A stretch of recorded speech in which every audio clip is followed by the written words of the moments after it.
causes. I know that more than likely you've heard of heart disease and cancer. Actually, before I go to the iatrogenic causes, let me just give you a quick statistic. Because we're here in Dallas, East,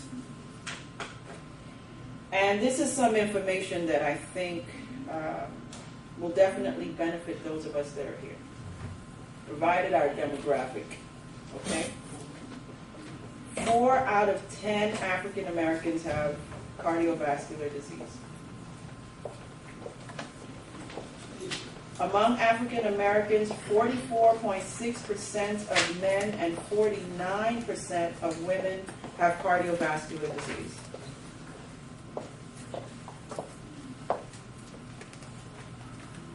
And the rate of death from cardiovascular disease is 67% higher in African American women, 46% higher in African American men.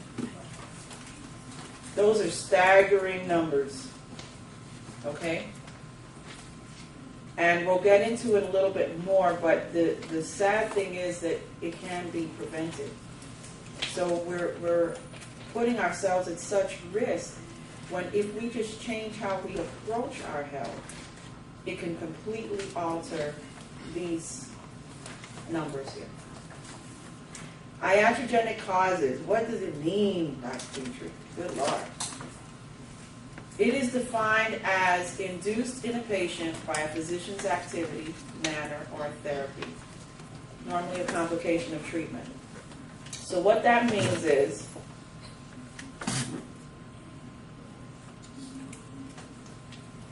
it is basically medical intervention that caused that person's death. That medical intervention could have been medication, could have been surgery, could have been an infection developed in the hospital.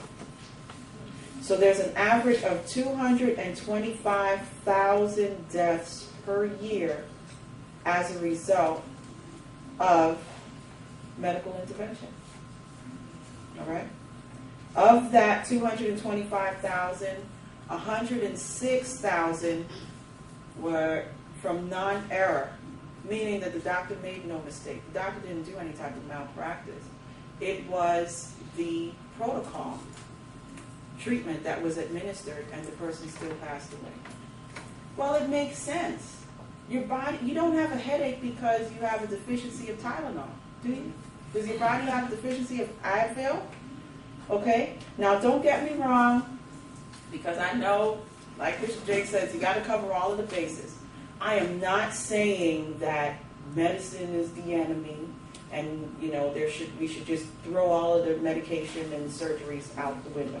When it is necessary, it can help save lives. But too often we jump for the most extreme solution rather than looking at what is the most natural solution. Okay? So the best thing to do is to avoid ourselves even needing that medical intervention. Now,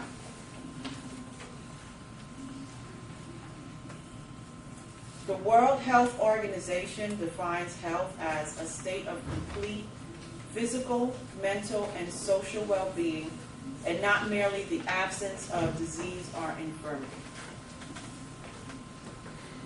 By that definition, anybody think they're healthy yet? Very good. Very good. I got it.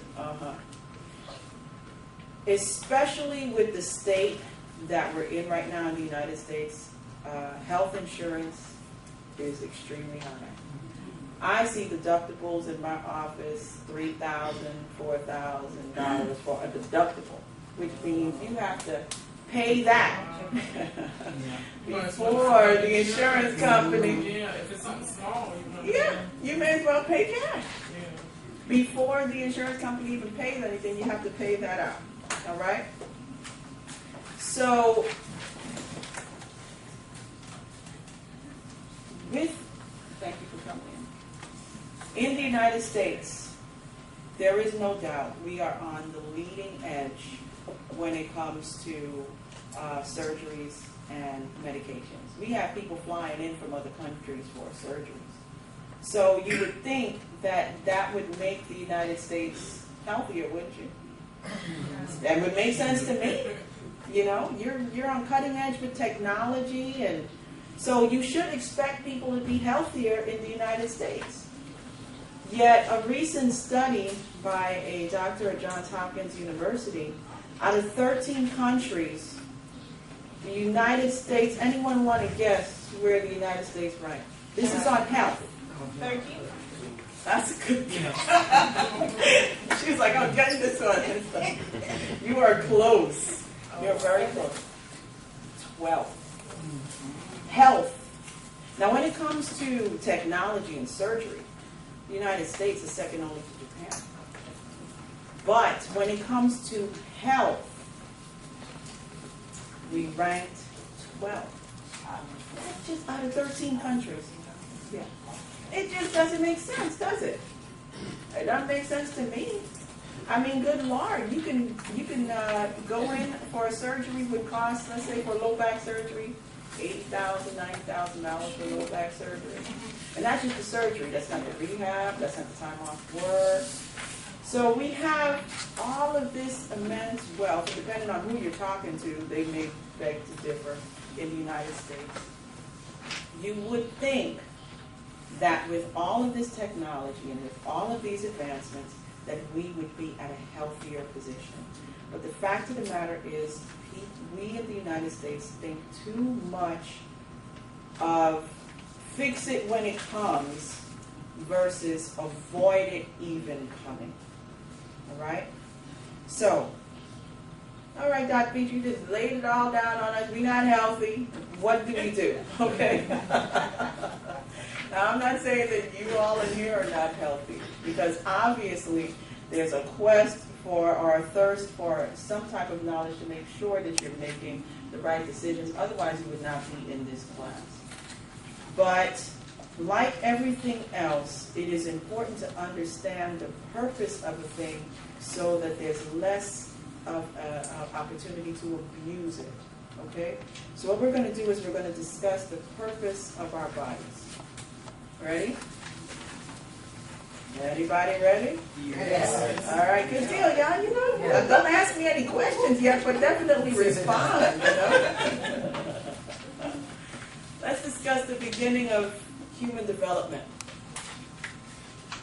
The primitive streak is something that appears, this is after, now, when I say we're going to discuss the purpose of the body, don't think that I'm going to get so deep. If you think that I'm going to get deep into the sperm meets with the egg, and then you have the, okay, we're not going to go that deep, all right?